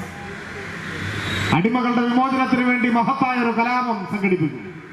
പക്ഷെ ആ കലാപം അടിച്ചമർത്തപ്പെട്ടു, പരാജയപ്പെട്ടു. തൂക്കിലേറ്റപ്പെടുന്നതിന് മുൻപ് സ്പാർട്ടക്കസിന്റെ സഹയോദ്ധാവായ മറ്റൊരടിമ ഡേവിസ് സ്പാർട്ടക്കസിനോട് ചോദിക്കുന്നുണ്ട് ആ നോവലിൽ, സ്പാർട്ടക്കസ്, നമ്മളായിരുന്നില്ലേ ശരി, പിന്നെ എന്തുകൊണ്ടാണ് നാം തോറ്റുപോയത്? അതാണ് ചോദ്യം. നമ്മളായിരുന്നില്ലേ ശരി, പിന്നെ എന്തുകൊണ്ടാണ് നാം തോറ്റുപോയത്? ചരിത്രത്തിൽ ഒരുപാട് തവണ മുഴങ്ങിയിട്ടുള്ള ഒരു ചോദ്യമാണത്. ന്യായമായും വിജയിക്കേണ്ട ശരി, സത്യം, നീതി, നന്മ, ചരിത്രത്തിന്റെ വിവിധ സന്ദർഭങ്ങളിൽ പരാജയപ്പെടുന്ന ഘട്ടങ്ങളിലൊക്കെയും ഈ ചോദ്യം ഉയർന്നിട്ടുണ്ട്. ഇത്തരം ചോദ്യങ്ങൾക്ക് കലാപങ്ങളിലും സമരങ്ങളിലും യുദ്ധങ്ങളിലും മാത്രമല്ല തിരഞ്ഞെടുപ്പിലും പ്രസക്തിയുണ്ട്. തിരഞ്ഞെടുപ്പുകളുടെ ചരിത്രം പരിശോധിച്ചാൽ തീർത്തും പ്രതിലോമകരമായ നിലപാടുകളും ആശയങ്ങളും മുദ്രാവാക്യങ്ങളും പലപ്പോഴും വിജയിച്ചു വന്നതായി കാണാൻ പറ്റും. 924 കൃത്യം 100 കൊല്ലം മുമ്പ് ഇറ്റലിയിൽ നടന്ന തിരഞ്ഞെടുപ്പിൽ, ഇറ്റാലിയൻ ജനറൽ ഇലക്ഷനിൽ മുസോളിനി ജയിച്ചു വന്നത് ജനങ്ങളുടെ ഭൂരിപക്ഷത്തിന്റെ വോട്ട് നേടിയാണ്. ഇറ്റാലിയൻ ജനറൽ ഇലക്ഷനിൽ ഫാസിസ്റ്റ് പാർട്ടി മുസോളിനിയുടെ നേതൃത്വത്തിൽ തെരഞ്ഞെടുപ്പിനെ നേരിട്ടപ്പോ അവർക്ക് കിട്ടിയ വോട്ട് ഇപ്പൊ നമ്മൾ മനസ്സിലാക്കുമ്പോൾ അത്ഭുതപ്പെട്ടു. 65% വോട്ട് നേടി ജയിച്ച നേതാവിന്റെ പേരാണ് ബെനിറ്റോ മുസോളിനി. ഇറ്റലിയിൽ ഫാസിസ്റ്റുകൾ അധികാരം പിടിച്ചത് ബലപ്രയോഗത്തിലൂടെയല്ല, തെരഞ്ഞെടുപ്പിലൂടെ. അങ്ങനെയാണ് ജയിച്ചത്. ഒരു ദശാബ്ദം തികയുന്നതിന് മുൻപ് ജർമ്മൻ ഫെഡറൽ ഇലക്ഷനിൽ സാക്ഷാൽ ഹിറ്റ്ലറുടെ നാസി പാർട്ടി തെരഞ്ഞെടുപ്പിൽ വോട്ട് നേടി ജയിച്ച പാർട്ടിയാണ്. 44% വോട്ടോ മറ്റോ ഒന്ന് അദ്ദേഹത്തിന്റെ പാർട്ടിക്ക് കിട്ടി. ഇറ്റലിയിലും ജർമ്മനിയിലും മുസോളിനിയും ഹിറ്റ്ലറും ഭൂരിപക്ഷം നേടി തെരഞ്ഞെടുപ്പ് വിജയിച്ച ഭരണാധികാരികളായിരുന്നു എന്നത് ഒരു ചരിത്ര യാഥാർത്ഥ്യമാണ്. എന്നാൽ ഏതെങ്കിലും തെരഞ്ഞെടുപ്പുകളിൽ തെറ്റായ നിലപാട്, തെറ്റായ ആശയം തിരഞ്ഞെടുക്കപ്പെട്ടു വിജയിച്ചു എന്ന് പറഞ്ഞാൽ ലോകാവസാനം വരെ ആ വിജയം നിലനിൽക്കും എന്നർത്ഥമില്ല. നൈമിഷികമായ പരാജയങ്ങൾ കടന്ന് ആത്യന്തികമായ വിജയത്തിലേക്ക് ശരിയുടെ, സത്യത്തിന്റെ, നീതിയുടെ നിലപാടുകൾ കടന്നു വരും എന്നതിനും ചരിത്രം സാക്ഷിയാണ്. 65% വോട്ട് നേടി വിജയിച്ച മുസോളിനിയെ 945 ഏപ്രിൽ മാസം 28-ാം തീയതി വോട്ട് ചെയ്ത ജനം അടിച്ചു കൊന്നു കെട്ടിത്തൂക്കി എന്നതാണ് ചരിത്രം. ഇറ്റലിയിൽ മിലാനിലെ നഗര ചത്തുരത്തിൽ മുസോളിനിയുടെ മൃതദേഹം കെട്ടിത്തൂക്കി. ആ വഴി വന്നവരും പോയവരുമെല്ലാം ആ മൃതദേഹത്തിൽ കല്ലെറിഞ്ഞു എന്നാണ് ചരിത്രം രേഖപ്പെടുത്തിയിട്ടുള്ളത്. 2 ദിവസം തികയുന്നതിന് മുൻപ് 45 ഏപ്രിൽ മാസം 30-ാം തീയതി തന്റെ കൊട്ടാരത്തിന്റെ മട്ടുപ്പാവിൽ ചുറ്റികയും അരിവാളും ആലേഖനം ചെയ്ത ചെമ്പതാക റേഷൻ റെഡ് ഗാർഡുകൾ ഉയർത്തുന്ന കാഴ്ച കണ്ട് ഇനി ഒരിക്കലും പിടിച്ചു നിൽക്കാനാവില്ലെന്ന് ബോധ്യമായപ്പോഴാണ് കാമുകിയെയും വളർത്തുനായെയും കൊന്ന ശേഷം ഹിറ്റ്ലർ ജീവനൊടുക്കിയത്. തിരഞ്ഞെടുപ്പിൽ ജയിച്ച മുസോളിനിയുടെ ജയം ശരിയുടെ ജയമായിരുന്നോ? അല്ല, അങ്ങനെയാണെന്ന് ആരും വിലയിരുത്തുന്നില്ല. തിരഞ്ഞെടുപ്പിൽ ജയിച്ച ഹിറ്റ്ലറുടെ ജയം ശരിയുടെ ജയമായിരുന്നോ? അല്ല. ആ ജയങ്ങളൊന്നും അനാദികാലം നിന്നില്ല. ചരിത്രത്തിന്റെ പ്രവാഹത്തിൽ അവരൊക്കെയും ലോകത്തിലെ ഏറ്റവും വലിയ ജനവിരുദ്ധരായി നിഷ്കാസനം ചെയ്യപ്പെട്ടു. സ്പാർട്ടക്കസ് തൂക്കിലേറ്റപ്പെട്ടിട്ടുണ്ടാവാം, പക്ഷേ ലോകത്തിൽ ഇന്ന് അടിമത്തമില്ല. അതാണ് പ്രത്യേകത. അടിമകളുടെ ഒരു കലാപം അടിച്ചമർത്തപ്പെട്ടിട്ടുണ്ടാവാം, പക്ഷേ ഇന്ന് അടിമത്തമില്ലാത്ത ഒരു ലോകം യാഥാർത്ഥ്യമായി. അപ്പോ ആത്യന്തികമായ വിജയം ശരിയായ നിലപാടുകൾക്കായിരിക്കും എന്ന് ചരിത്രം സാക്ഷി പറയുന്നുണ്ട്. അതിന് കേരളത്തിലേക്ക് തന്നെ വരാം. ലോകത്തിന്റെ അനുഭവങ്ങൾ, ഇതിഹാസങ്ങളുടെ സന്ദേശങ്ങൾ അവിടെ നിൽക്കട്ടെ. കേരളത്തിൽ എത്ര പരാജയങ്ങളെ നമുക്ക് നേരിടേണ്ടി വന്നിട്ടുണ്ട്. ഏതെങ്കിലും ഒരു പരാജയം ഇടതുപക്ഷത്തിന്റെ രാഷ്ട്രീയ പ്രസക്തിയെ കുറച്ചിട്ടുണ്ടോ? ഇപ്പൊ ഇതിനേക്കാൾ ആഘാതമേറിയ ഒരുപക്ഷെ ചരിത്രത്തിലെ വലിയ പരാജയങ്ങളിൽ ഒന്നായിരുന്നില്ലേ അടിയന്തരാവസ്ഥാനന്തര തെരഞ്ഞെടുപ്പിൽ കേരളത്തിലുണ്ടായ പരാജയം? വലിയ പരാജയമായി. ഉത്തരേന്ത്യ മുഴുവൻ കോൺഗ്രസിനെ തോൽപ്പിച്ചപ്പോഴും കേരളം കോൺഗ്രസിന്റെ കൂടെ നിന്നു. അന്ന് CPIM-ന് 0 സീറ്റാണ് കേരളത്തിൽ.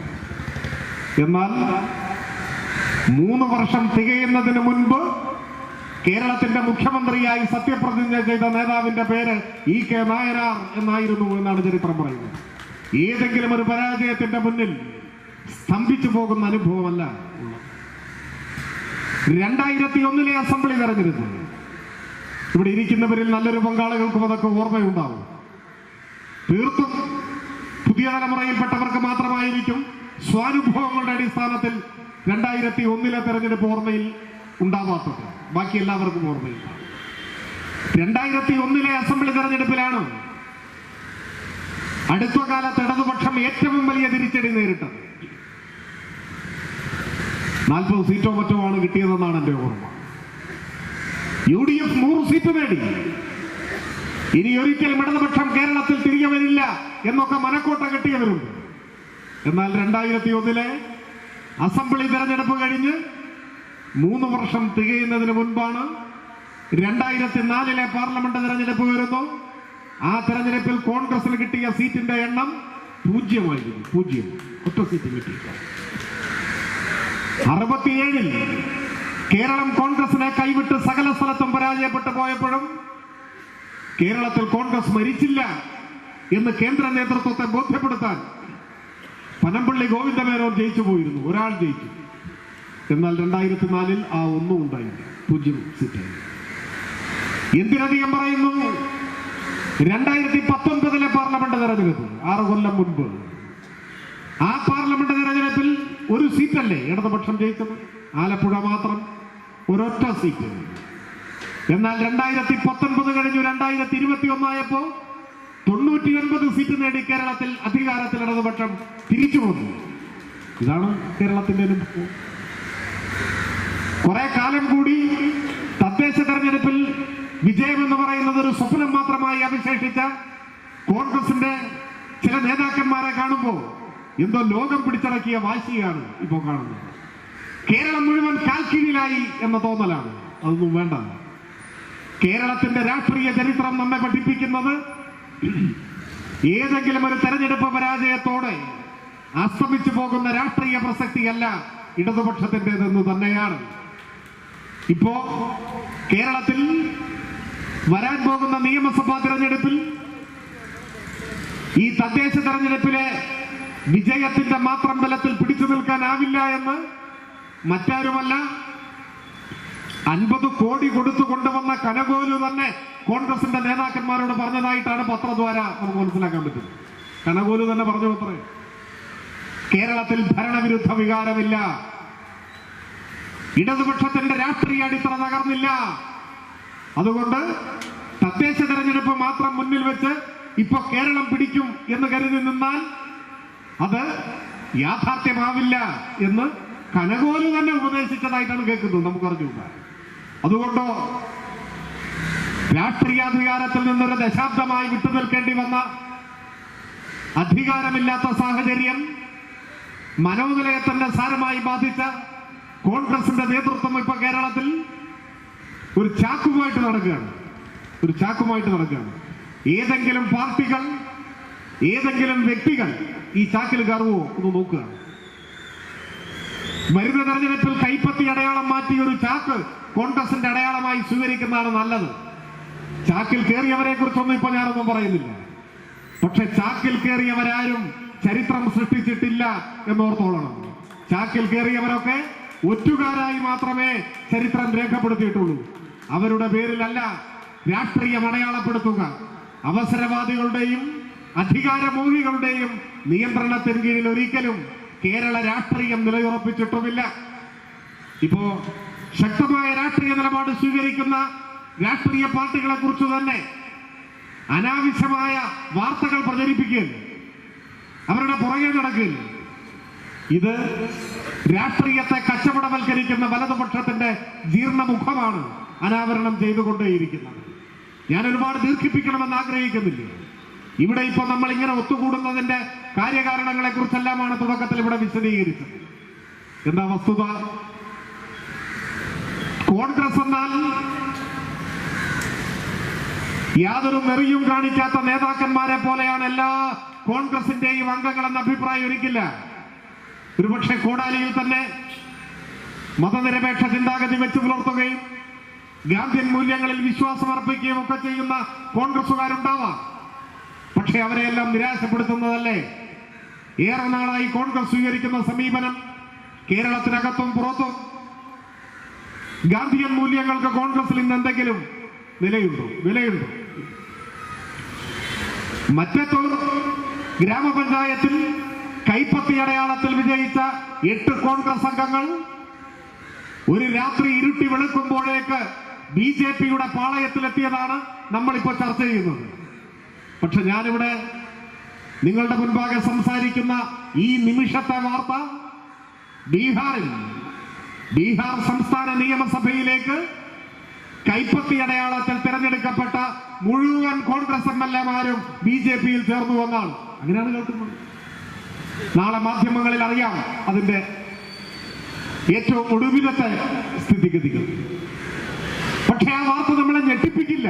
എന്തുകൊണ്ട്? ഒരു സംസ്ഥാനത്തെ കോൺഗ്രസ് മുഴുവൻ BJP-ആയി മാറുക.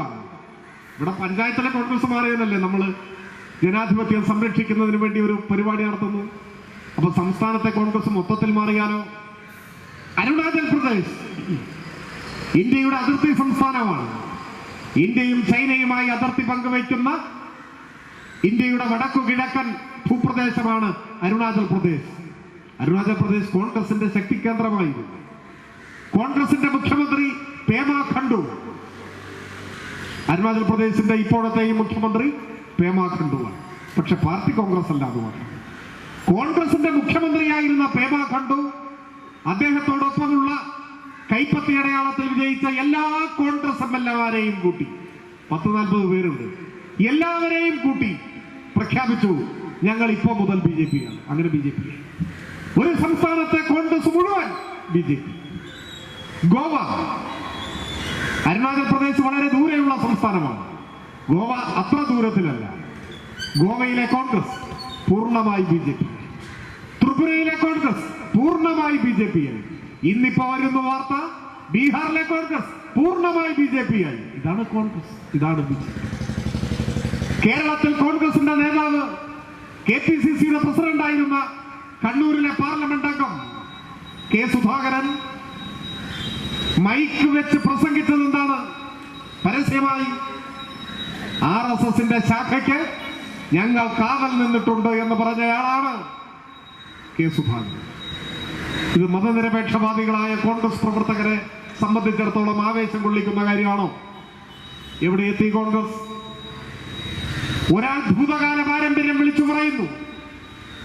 കോൺഗ്രസ് ആണ് RSSന്റെ ശാഖയ്ക്ക് നാട്ടിലെമ്പാടും വർഗീയ അസ്വസ്ഥതകൾ ഉണ്ടാക്കുന്ന, മനുഷ്യരെ മതത്തിന്റെ പേരിൽ തരംതിരിച്ച് ശത്രുക്കളാക്കി സ്പർദ്ധയുണ്ടാക്കി കലാപത്തിലേക്ക് നയിക്കുന്ന RSSന് കാവലേർപ്പെടുത്തിയവരാണ് തങ്ങൾ എന്ന് മേനി നടിച്ചു പറയും ഇപ്പോഴത്തെ പ്രതിപക്ഷ നേതാവ്.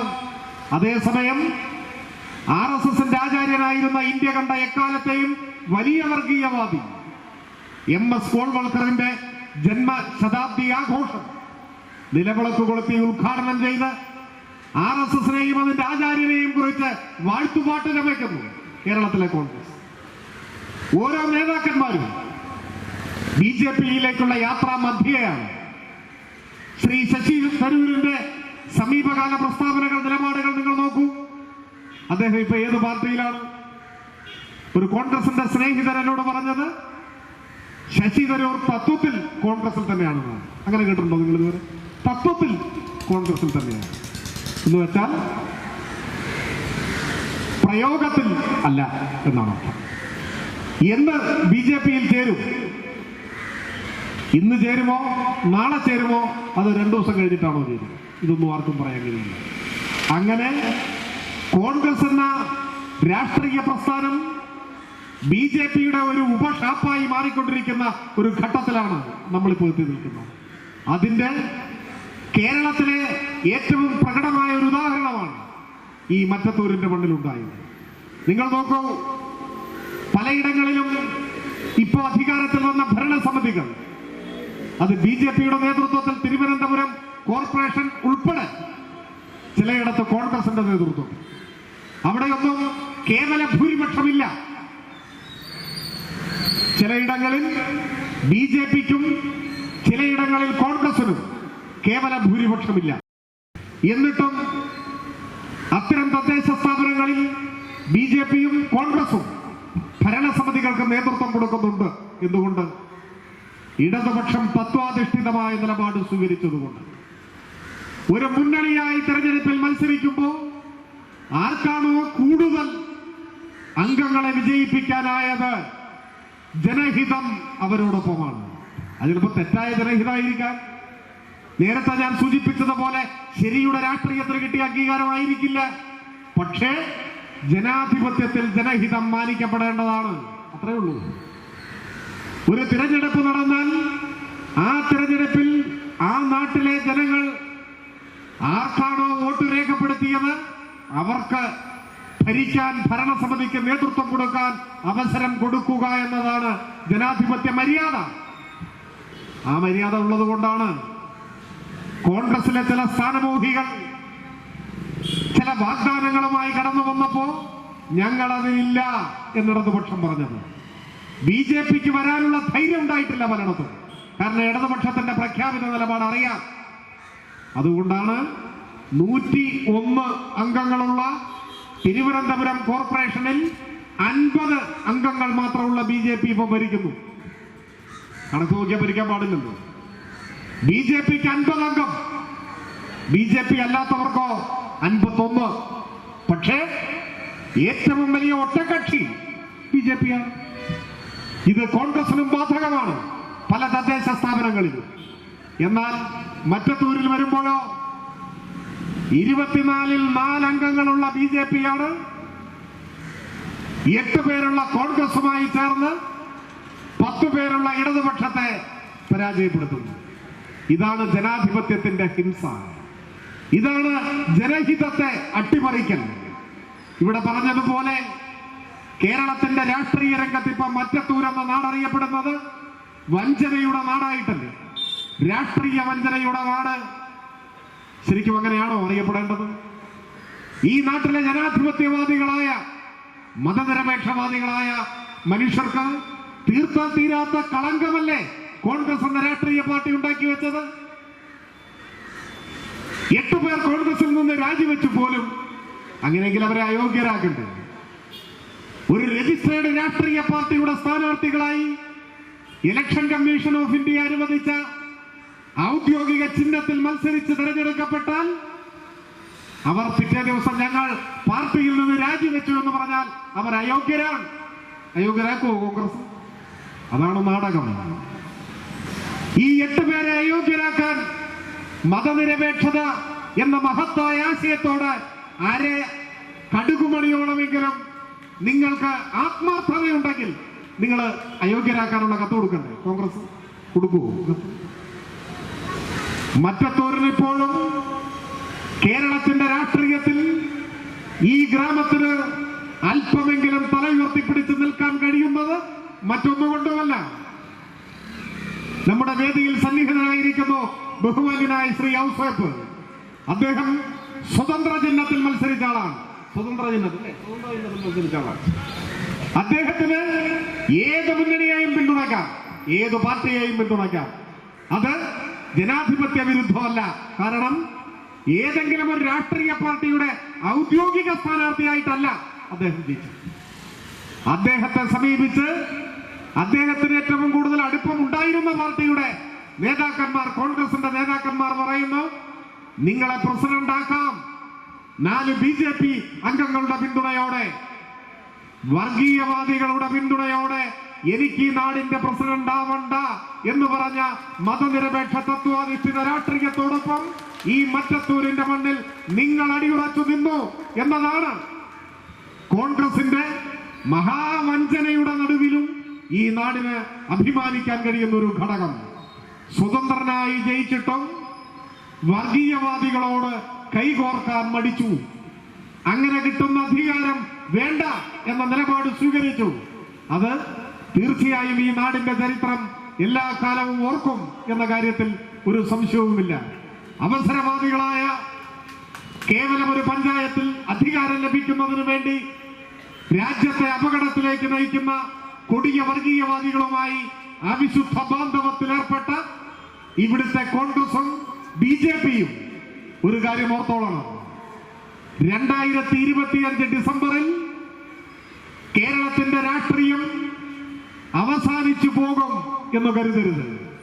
ഈ വഞ്ചനയ്ക്കെതിരെ, കൊടിയ വഞ്ചനയ്ക്കെതിരെ, ജനാധിപത്യത്തെ കശാപ്പ് ചെയ്ത കേരളത്തിന്റെ രാഷ്ട്രീയ ഭൂപടത്തിൽ മറ്റത്തൂരിലെ വഞ്ചനയുടെ നാടായി അടയാളപ്പെടുത്തിയ നിങ്ങളുടെ നെറികേടിനെതിരെ ഈ നാട് ഏക സ്വരത്തിൽ രംഗത്ത് വരും.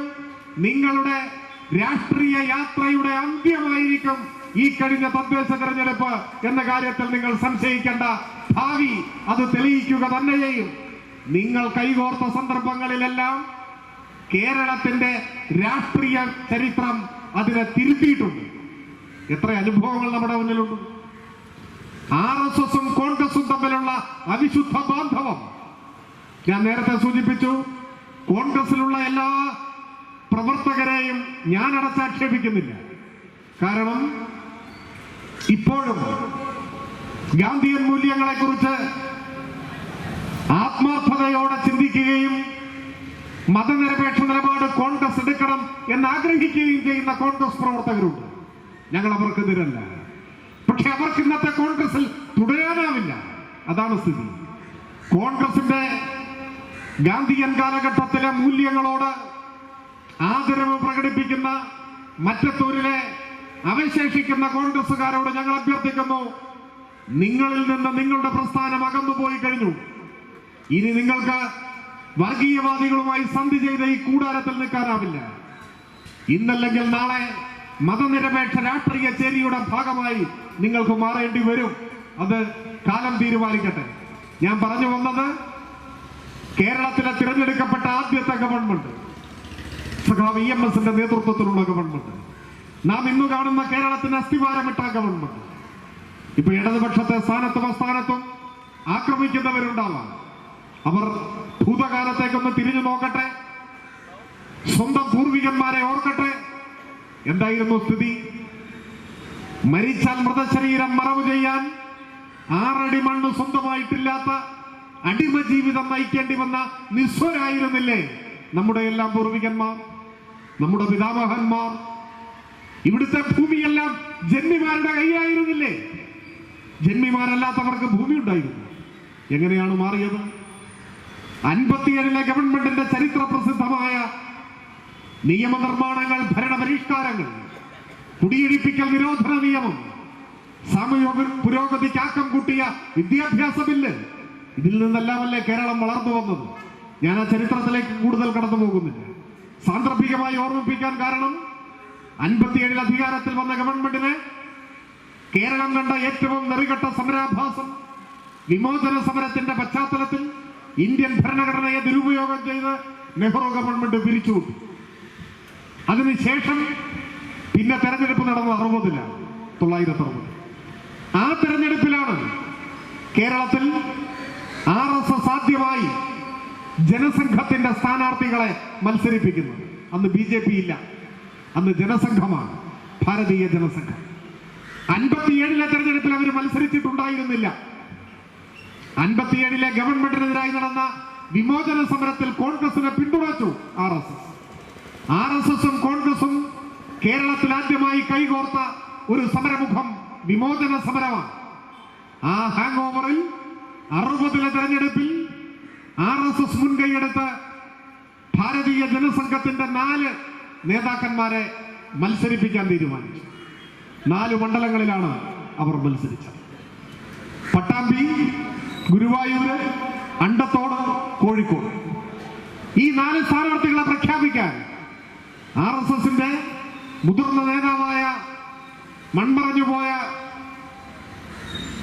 ദീനദയാൽ ഉപാധ്യായ കേരളത്തിലേക്ക് പോയി. അദ്ദേഹമാണ് പ്രഖ്യാപിച്ചത്. 4 സ്ഥാനാർത്ഥികളുടെയും പ്രചരണം കൊടുമ്പിരി കൊണ്ടു.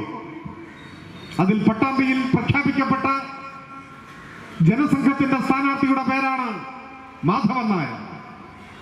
എന്നാൽ സ്ഥാനാർത്ഥി പ്രചരണ പരിപാടികൾ ഒരു ഘട്ടം കഴിഞ്ഞപ്പോൾ കേരളത്തിലെ കോൺഗ്രസിന്റെ അന്നത്തെ സമുന്നതരായ നേതാക്കന്മാർ ദീനദയാൽ ഉപാധ്യായയെ പോയി കണ്ടു.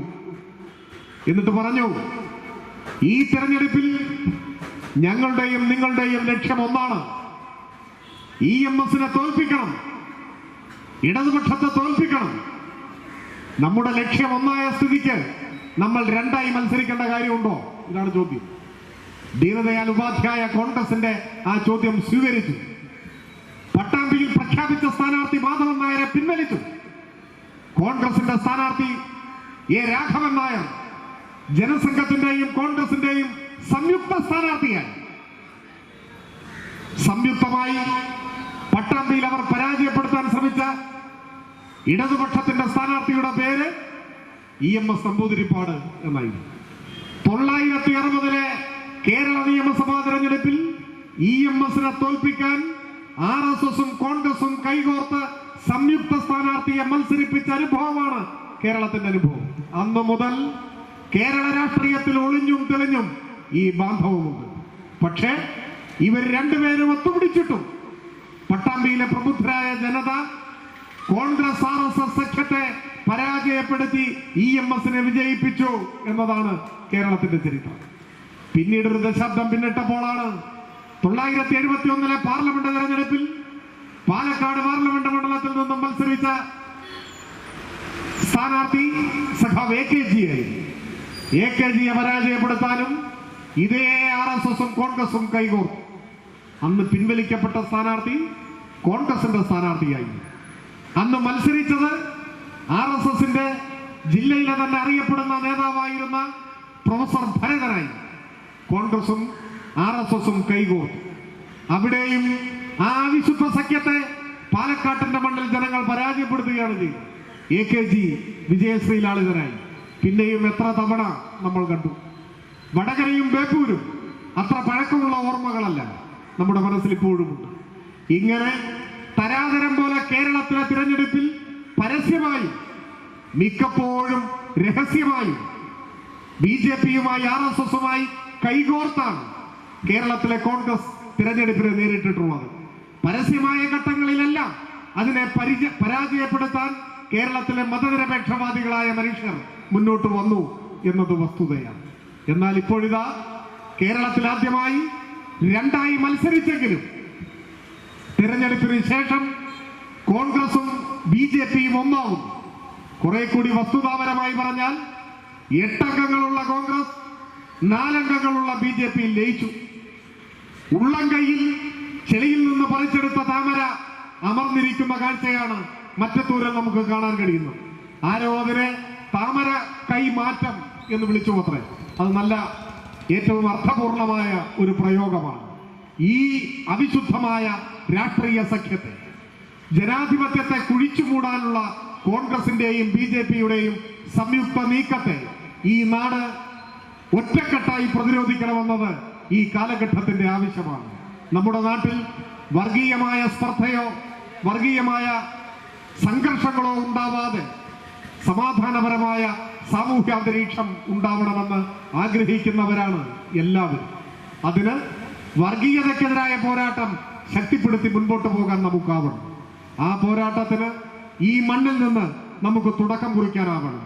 ഈ വഞ്ചകരെ, ഈ ജനാധിപത്യത്തെ കുഴിച്ചുമൂടാൻ വർഗീയവാദികളുമായി കൈകോർത്തവരെ ഈ നാട്ടിൽ ഒറ്റപ്പെടുത്തി മഹാഭൂരിപക്ഷം വരുന്ന മതനിരപേക്ഷവാദികളെ ശരിയായ നിലപാടുകളുടെ പിന്നിൽ അണിനിരത്തി മുൻപോട്ട് പോകാനുള്ള ഇടതുപക്ഷത്തിന്റെ എല്ലാ വിഭാഗം ജനങ്ങളുമായി ഐക്യപ്പെട്ടുകൊണ്ടുള്ള ഇടതുപക്ഷത്തിന്റെ പോരാട്ടങ്ങളുടെ ഔപചാരികമായ തുടക്കമാണ് ഈ കോടാലിയുടെ മണ്ണിൽ നിന്നും ഇന്ന് ആരംഭിക്കുന്നത്. ഈ മതനിരപേക്ഷ പോരാട്ടത്തിന്റെ മുന്നിൽ വർഗീയവാദികളുമായി കൂട്ടുകെട്ടുണ്ടാക്കിയ വഞ്ചകന്മാർക്ക് നാളെ തെറ്റേറ്റു പറയേണ്ടി വരും, മാപ്പ് പറയേണ്ടി വരും എന്ന കാര്യത്തിൽ ഒരു സംശയവുമില്ല. ഞാൻ കൂടുതൽ ദീർഘിപ്പിക്കുന്നില്ല. തുടക്കത്തിൽ സൂചിപ്പിച്ചതുപോലെ കേരളത്തിന്റെ മുഖച്ഛായ മാറ്റിയ ആധുനിക കാലഘട്ടത്തിലേക്ക് കേരളത്തെ കൈപിടിച്ചാനയിച്ച വികസന മുന്നേറ്റങ്ങളുമായി ഇടതുപക്ഷം മുൻപോട്ട് പോകും. ആ കാര്യത്തിലൊന്നും ഒരു സംശയവും വേണ്ട. ഇനിയും ക്ഷേമ പെൻഷനുകൾ വർദ്ധിപ്പിക്കും. ഇനിയും കേരളത്തിൽ പുതിയ വികസന പ്രവർത്തനങ്ങൾ ഏറ്റെടുക്കും. നമ്മുടെ നാടിനെ കൂടുതൽ അഭിവൃദ്ധി പ്രാപിച്ച ഒരു നാടാക്കി മാറ്റും. നിങ്ങൾ നോക്കൂ, ഏതാനും ദിവസങ്ങൾക്ക് മുൻപാണ് ഇന്ത്യയിൽ ആദ്യമായി ഒരു ജില്ലാ ആശുപത്രി ഹൃദയമാറ്റ ശസ്ത്രക്രിയ വിജയകരമായി. മസ്തിഷ്കാഘാതം സംഭവിച്ച് മരിച്ച ഒരു മനുഷ്യന്റെ ശരീരത്തിൽ നിന്നും ഹൃദയം പറിച്ചെടുത്ത് മറ്റൊരു മനുഷ്യന്റെ നെഞ്ചിൻ കൂട്ടിൽ വെച്ച് പിടിപ്പിക്കുക. ഹൃദയമാറ്റ ശസ്ത്രക്രിയ, അത് ഹൃദയം മാറ്റിവെക്കൽ ശസ്ത്രക്രിയ ഒരു ജില്ലാ ആശുപത്രിയിൽ വിജയകരമായി നടന്നു. ഇന്ത്യയിൽ ആദ്യമായാണ് നമ്മുടെ എറണാകുളം ജില്ലാ ആശുപത്രി. കേരളത്തിലെ ഡിസ്ട്രിക്ട് ആശുപത്രികൾ പോലും ഹൃദയം മാറ്റിവെക്കൽ ശസ്ത്രക്രിയയുടെ കേന്ദ്രങ്ങളായി മാറുന്നു. ലോകോത്തര നിലവാരത്തിലേക്ക് കേരളത്തിന്റെ ആരോഗ്യ മേഖലയെത്തിയ, വിദ്യാഭ്യാസ മേഖലയെത്തിയ, ലോകത്തിലെ ഏറ്റവും അഭിമാനകരമായ ജീവിതം നയിക്കാൻ കഴിയുന്ന ഒരു നാടായി കേരളം മാറിയ ഒരു ഘട്ടത്തിലാണ് നമ്മൾ നിൽക്കുന്നത്. ആ നേട്ടങ്ങളെ സംരക്ഷിച്ചുകൊണ്ടാണ് മുൻപോട്ട് പോകുന്നത്. കഴിഞ്ഞ തദ്ദേശ തെരഞ്ഞെടുപ്പിൽ സംഭവിച്ചത് എന്താണ്? ഇത്തരത്തിലുള്ള വലിയ നേട്ടങ്ങളും പവർ കട്ടെല്ലാം ഇല്ലാതായ അനുഭവവും ക്ഷേമ പദ്ധതികളുടെ സാർവത്രികവൽക്കരണവും ഒക്കെ യാഥാർത്ഥ്യമാവുമ്പോൾ സ്വാഭാവികമായും ജനങ്ങൾ വോട്ട് ചെയ്യും എന്ന് ഇടതുപക്ഷ പ്രവർത്തകർ ധരിച്ചിട്ടുണ്ടാവാം. അതിനെയാണ് ആത്മവിശ്വാസമെന്നോ വർദ്ധിച്ച ആത്മവിശ്വാസമെന്നോ ഒക്കെ പറയുക. പക്ഷേ തിരഞ്ഞെടുപ്പിന്റെ മുന്നിൽ ഈ കാര്യങ്ങളാണോ ചർച്ച ചെയ്തത് എന്നതാണ് പ്രശ്നം. ചർച്ച ചെയ്യേണ്ടത് ഇതാണ്, ഒരു സംശയവുമില്ല. ഏത് തിരഞ്ഞെടുപ്പിലും, പ്രത്യേകിച്ച് തദ്ദേശ തിരഞ്ഞെടുപ്പിൽ ചർച്ച ചെയ്യേണ്ട വിഷയം എന്താ? നാടിന്റെ വികസനം, ജനങ്ങളുടെ ക്ഷേമം. അല്ലെന്നാര് പറഞ്ഞാലും അംഗീകരിക്കാൻ പറ്റില്ല. ജനങ്ങളുടെ ക്ഷേമം, നാടിന്റെ വികസനം. ഇതാണ് എല്ലാ തെരഞ്ഞെടുപ്പിലും ചർച്ച ചെയ്യേണ്ടത്. അതുകൊണ്ടേ നാടിനും ജനങ്ങൾക്കും ഗുണമുള്ളൂ. എന്നാൽ പ്രതിപക്ഷ നേതാവ്, കോൺഗ്രസിലെ ഏതെങ്കിലും പ്രമുഖനായ നേതാവ് ഈ തെരഞ്ഞെടുപ്പ് കാലത്ത് എവിടെയെങ്കിലും നാടിന്റെ വികസനത്തെക്കുറിച്ചോ ജനങ്ങളുടെ ക്ഷേമത്തെക്കുറിച്ചോ ഒരു വാക്ക്, ഒരക്ഷരം പറയുന്നത് നിങ്ങൾ ആരെങ്കിലും കേട്ടിട്ടുണ്ടോ? ഇല്ല. തെരഞ്ഞെടുപ്പിൽ ഒരു ഘട്ടത്തിലും അക്കാര്യങ്ങൾ ചർച്ച ചെയ്യാൻ അവർ തയ്യാറായിട്ടേ ഇല്ല. ഇടതുപക്ഷത്തെ വിമർശിച്ചുകൊണ്ടും പറയാം, അതിലും തയ്യാറായിട്ടില്ല. ഇന്ന വികസന പദ്ധതികൾ ഈ നാട്ടിൽ നടപ്പാക്കിയിട്ടില്ല, അതുകൂടി വേണം പറയാം. അല്ലെങ്കിൽ ഇന്ന ക്ഷേമ പദ്ധതികൾ കൂടി വേണം, ഇതൊന്നും പറഞ്ഞിട്ടില്ല, മിണ്ടിയിട്ടേ ഇല്ല. എന്താ പിന്നെ പറഞ്ഞത്? ഒരേ ഒരു കാര്യം, ശബരിമല, സ്വർണ്ണപ്പാളി, ഇത് മാത്രമല്ലേ പറഞ്ഞത്? അത് പറയുന്നതിന് വിരോധമൊന്നുമില്ല. പക്ഷേ ഒരു വിഭാഗം മാധ്യമങ്ങളെ കൂടി കൂട്ടുപിടിച്ച് പച്ചക്കള്ളം തെറ്റിദ്ധാരണാജനകമായി വിശ്വാസികളെ വൈകാരികമായി ചൂഷണം ചെയ്ത് ഒരു തെറ്റായ പ്രതീതി പരത്താൻ ശ്രമിച്ചു. ഇടതുപക്ഷം എന്തോ ശബരിമലയിൽ പോയി കൊള്ള നടത്തുകയാണ് എന്ന്, അല്ലേ? അങ്ങനെയായിരുന്നു പ്രചരണം. വസ്തുത എന്താ? ഏത് കാര്യം ചർച്ച ചെയ്യുന്നതെന്നും നമുക്ക് വിരോധമില്ല. പക്ഷെ വസ്തുത എന്താണ്? ആരാധനാലയങ്ങളിൽ തട്ടിപ്പ് മുൻപ് ഉണ്ടായിട്ടുണ്ട്. ഇടതുപക്ഷം ഭരിക്കുമ്പോൾ അങ്ങനെ ഉണ്ടായാൽ മുഖം നോക്കാതെ കുറ്റമറ്റ അന്വേഷണം. ആരാണോ തെറ്റായ കാര്യങ്ങൾ ചെയ്തത് അവരെ നിയമത്തിന്റെ മുൻപിൽ കൊണ്ടുവരുന്നു, നിയമാനുസൃത നടപടികൾക്ക് വിധേയമാക്കുന്നു, നഷ്ടപ്പെട്ട സ്വത്ത് തിരിച്ചു പിടിക്കുന്നു, ഭക്തരുടെ താല്പര്യങ്ങൾ സംരക്ഷിക്കുന്നു. ഇതാണ് അനുഭവം.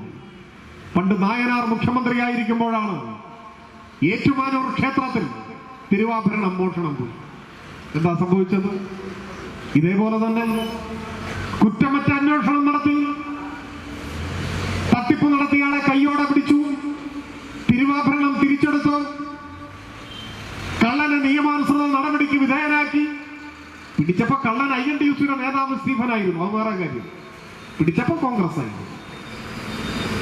കെ കരുണാകരൻ കേരളത്തിന്റെ മുഖ്യമന്ത്രി ആയിരിക്കുമ്പോഴാണ് ഗുരുവായൂർ ക്ഷേത്രത്തിലെ മാല മോഷണം പോയി. എന്നിട്ടെന്തുണ്ടായി? ഒന്നും ഉണ്ടായില്ല എന്ന് പറഞ്ഞാൽ അന്വേഷണവും ഇല്ല, പ്രതിയെ പിടിക്കലുമില്ല, മാല തിരിച്ചെടുക്കലുമില്ല. ഇതാണ് വ്യത്യാസം.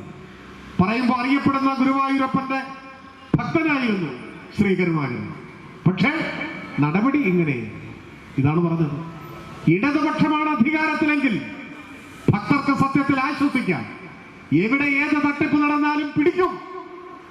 അതിൽ രാഷ്ട്രീയം നോക്കില്ല, അതിൽ മുഖം നോക്കില്ല.